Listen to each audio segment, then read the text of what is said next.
atau kaum yang menginginkan Allah Subhanahu wa taala, yaitu orang yang tidak pernah melangkah ke nafilah dengan aib dan aurat.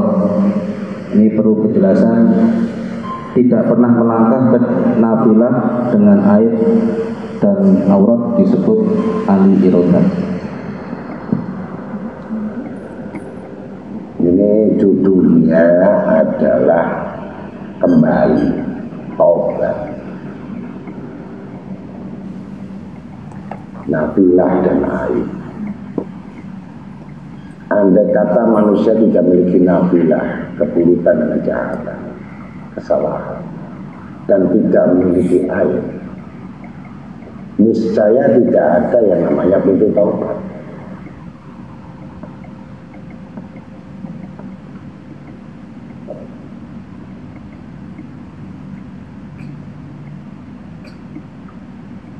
Karena timbulnya kebaikan-kebaikan itu beriringan dengan taubat.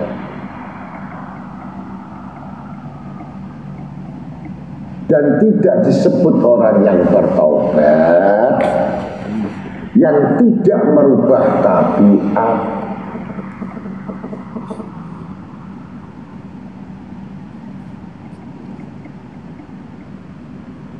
Karena taubat itu merupakan bentuk merombak, membenarkan yang salah, memperbaiki yang salah, bukan membenarkan salah, memperbaiki yang salah.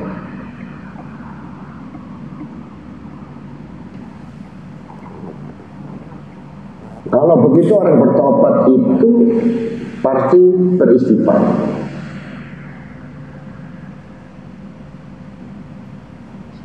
Bertobat adalah bentuk kembali yang memiliki pengakuan, dengan sendirinya dia akan beristighfar. Tapi belum tentu orang yang beristighfar ini bertaubat. Selama istighfar itu dia tidak mengetahui penyakitnya, maka istighfar yang harus dimiliki tadi mengetahui aibnya, mengetahui nafilahnya, untuk mengembalikan sesuatu perbuatan yang kembali kepada sesuatu hal yang sebelumnya tidak diketahui. Dan saya sangat heran dan ajib melihat manusia 30 tahun, bahkan 35 tahun, ada yang 20 tahun ngaji, tapi saya tidak pernah melihat itu orang bertaubat.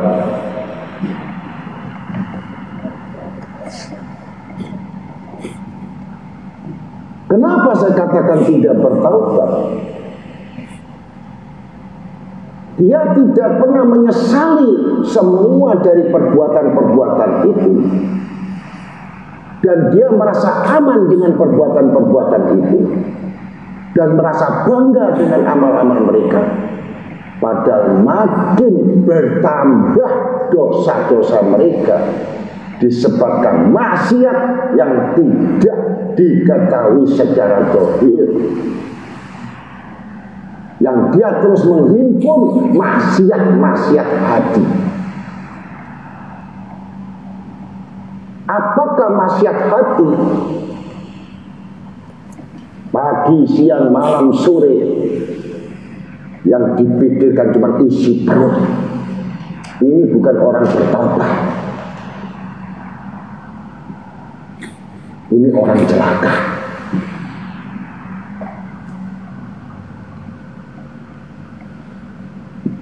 Kalau sadar apa yang dimiliki, semua yang terhalang apapun bentuk pemberian karunia Tuhannya, yang berupa nikmat-nikmat yang banyak, tidak dirasakan bagi orang yang beristighfar saja tanpa tahu dengan dosa-dosanya. Bahkan istighfar bisa terjadi yang tidak tahu aibnya, yang tidak tahu nafilahnya, yang tidak tahu kesalahannya, yang tidak tahu kelalaiannya, mulutnya beristighfar, hatinya berontak, tidak menerima qadar dan takdir Allah, kecuali dia menginginkan iradatnya Allah, artinya memaksa Allah untuk dirinya dalam merubah nasib dan hidupnya, bukan merubah tabiat sifat.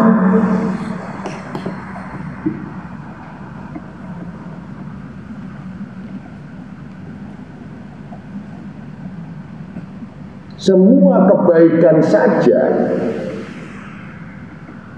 kita ambil hasanat lagi, kita mengulang agar kita tertutup semua celah-celah aib-aib yang sembunyi terang-terangan. Allah masturna bisikan jamil, digantikan keindahan oleh Allah. Itu kemurahan.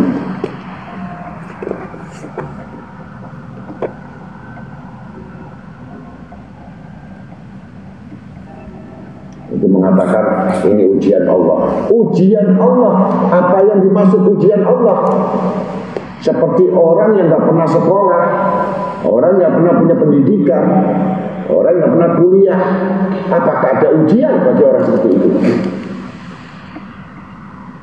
Orang yang belajar, orang yang ibadah, orang yang berzikir, orang yang menuntut ilmu, itu ada ujian. Kalau orang tidak belajar, orang tidak pernah mengetahui agama, orang tidak mengerti ibadah, apa namanya? Apa ujian? Musibah.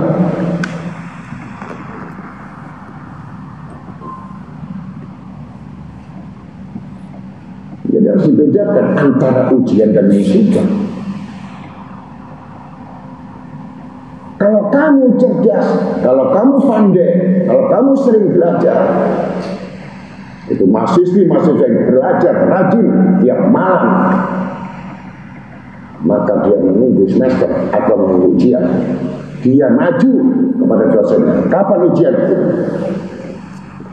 Dia senang menerima ujian itu karena dia tahu jawabannya.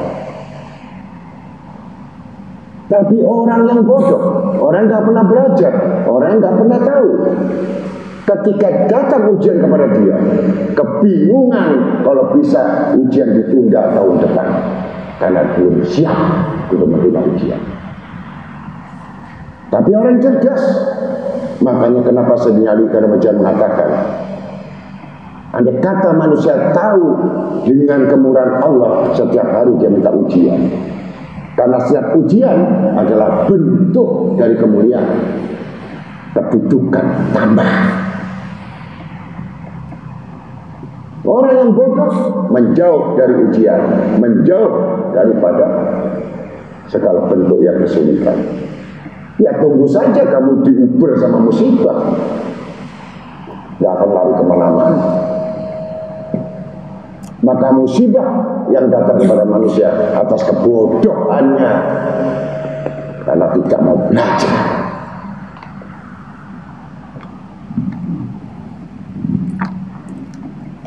Itu perumpamaan. Kalau dia pandai, maju ke dosen. Kapan ujian? Saya rindu dengan ujian karena dia menguasai semua mata pelajaran. Bahkan dosennya sendiri kelihatan. Karena setiap pertanyaan dia bisa menjawab, setiap ini bisa menjawab, yang semua ada rumus. Nantang dengan ujian. Tapi orang yang bodoh, bagaimana ujian? Orang yang tidak pernah belajar, orang yang tidak pernah tahu, pasti mengatakan ini musibah.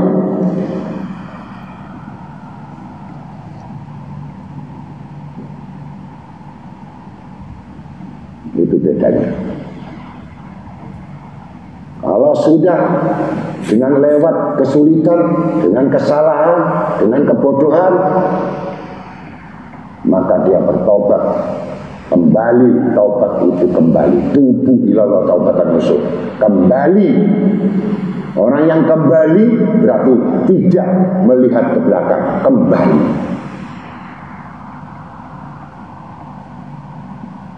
Menutup buku lama, menutup lembaran hitam, menutup semua pintu-pintu celah yang dimurkai Allah, ganti dengan kitab yang baru.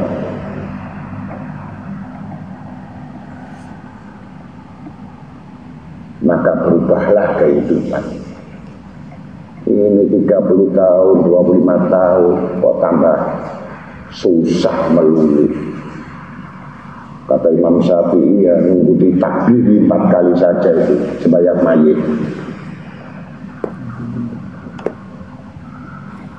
Punya akal nggak fungsi, punya hati nggak fungsi, punya mata nggak fungsi, punya telinga nggak fungsi, punya kaki nggak fungsi, punya mulut nggak fungsi.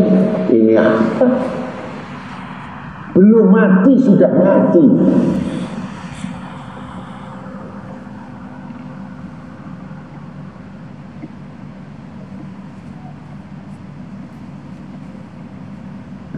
Nah, ini cara untuk keindahan orang yang bertobat. Bahkan dia sangat cinta untuk bertobat, walaupun dia tidak berdosa, walaupun dia bersih dari aib, walaupun dia bersih dari semua amal soleh. Tapi pedoman orang yang bertobat hanya satu tujuannya, untuk mencapai maqamal mahabbah agar dicintai oleh Allah. Ini tujuan yang asalnya ahli maksiat, yang banyak aib-aibnya, yang banyak kejahatan dan kesalahannya dan dosa-dosanya, tapi menjadi indah karena taubat. Bukan karena amal yang lainnya, karena taubatnya sehingga mendatangkan kecintaan Tuhan kepadanya. Maka merubah tabiatnya, merubah semua kelakuannya, merubah semua sahabat-sahabatnya, merubah lingkungannya, merubah semua tata cara hidupnya. Ini orang yang bertobat. Selama tidak bisa merubah tabiat karakter itu, hukuman yang sampai dibawa mati.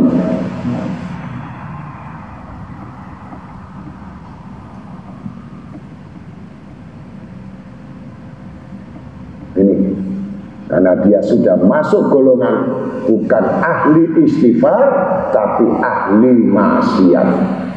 Siapa kalian ahli maksiat? Yang enggak punya pikiran lagi memikirkan kehidupan, yang tidak memikirkan selanjut kehidupan. Ini orang ahli maksiat.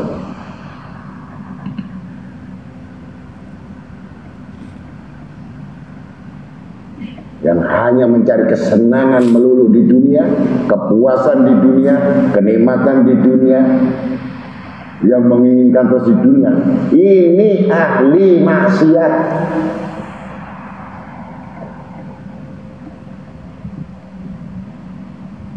Yang harus diimbangi menjadi ahli taubat. Kalau tidak ada taubatnya, maka putusan ahli maksiat itu apa tempatnya? Mesti akan terjadi musibah yang paling besar. Di antara yang besar, mati nggak bawa iman. Mumpung masih hidup bisa dirubah, masih dalam kesalahan hidup masih dirubah. Tapi kalau sudah diputuskan mati nggak bawa iman, disebut ahli maksiat, celaka selama-lamanya.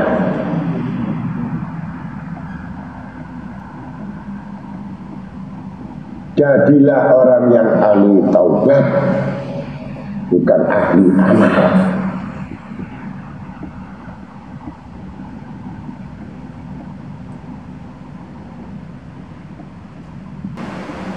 Kalau ahli taubat pasti akan banyak beramal. Kalau orang ahli beramal belum tentu ahli taubat.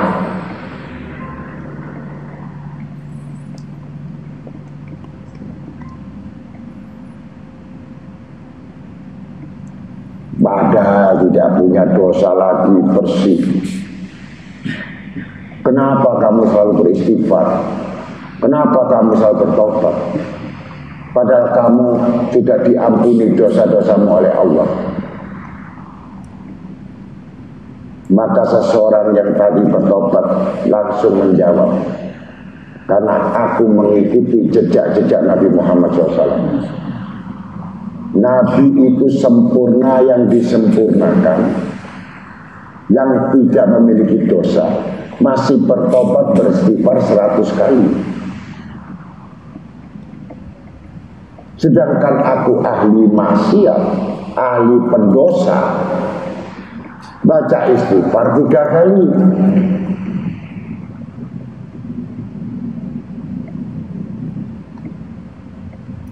Ini orang yang gak punya malu.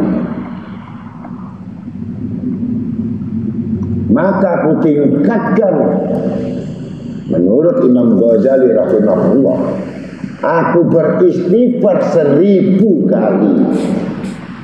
Karena Nabi SAW 100 kali, aku 1000 kali. Hanya berharap kepada Tuhanku agar Allah mengampuni dosaku.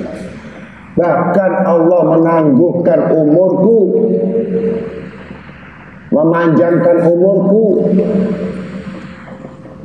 agar Allah memberikan kesempatan kepadaku untuk melunasi hutang-hutang maksiat kepada Allah Ta'ala yang sudah orang yang besar, yang menguasai kitab akidah, fikih, tauhid, tafsir, semua kitab, dan kitab Ihya Ulumuddin hampir menyamai Al-Quran, masih mau beristighfar 1000 kali, mengistighfari diri dan merasa menyesal karena masih umurnya ditambahkan agar Allah Ta'ala memberikan kesempatan untuk beristighfar.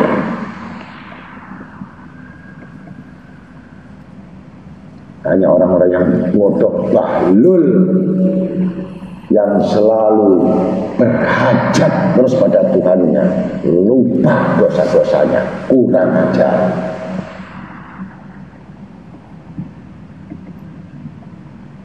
Yang seorang alim yang sudah dipenuhi semua kehidupannya, dunianya, kekayaannya, rezekinya, masih menangis untuk beristighfar kepada Allah. Kalau kamu menangis karena kamu tidak memiliki rezeki, kamu nangis karena kamu tidak memiliki uang, kamu nangis karena hajatmu tidak tersampaikan, kamu nangis karena perutmu lapar, kamu nangis karena apa yang kau inginkan tidak dapat. Tangisan setan.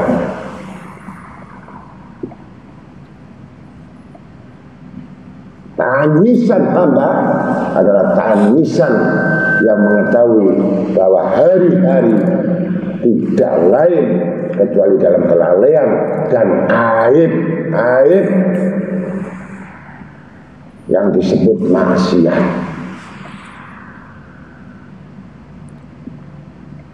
Bahkan sampai cintanya Allah Ta'ala kepada orang-orang agar manusia itu menjadi khalifah, menjadi sempurna, hidupnya sempurna, rezekinya sempurna, pekerjaannya sempurna,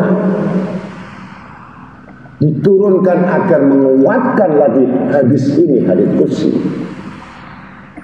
agar manusia lebih meyakini lagi tentang istighfar. Lakulah Nabi SAW, malazimu istighfar ila yarzuq min haitsu la tasib. Barang siapa yang terus mendawamkan istighfar, mendawamkan taubat, mendawamkan terus minta ampun,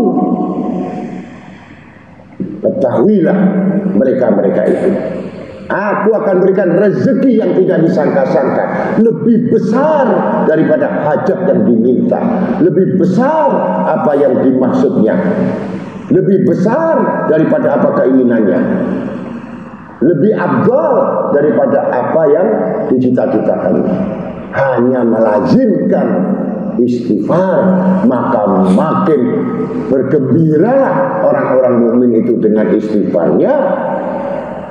Mana keuntungan, aib sudah tertutup, nafilah sudah, semua kecelakaan dan semua beban, semua penyakit, semua bala, semua hal yang menyakitkan lewat. Aku akan malu kepada hambaku yang tangannya mengadahkan kepadaku untuk meminta ampun, kecuali aku menjawabnya maghfirah, dan tidak kembali tangan itu kosong kecuali aku limpahkan lagi rezekinya, kami limpahkan lagi keluasannya, kami limpahkan lagi kecerdasannya, kami limpahkan semuanya. Ini orang cerdas, seperti hanya kecerdasan Nabi Muhammad SAW. Justru karena aku disempurnakan Allah, justru karena aku dimuliakan Allah, justru aku tidak dianggap berdosa kepada Allah, semakin aku gila untuk menjalankan minta ampun kepada Allah Ta'ala. Bahkan sampai bengkak kakiku, tanda aku bersyukur kepada Allah. Bukan sudah diampuni merasa aman, bukan merasa diampuni kamu lengah, bukan diampuni kamu merasa sembrono, bikin susah lagi dia.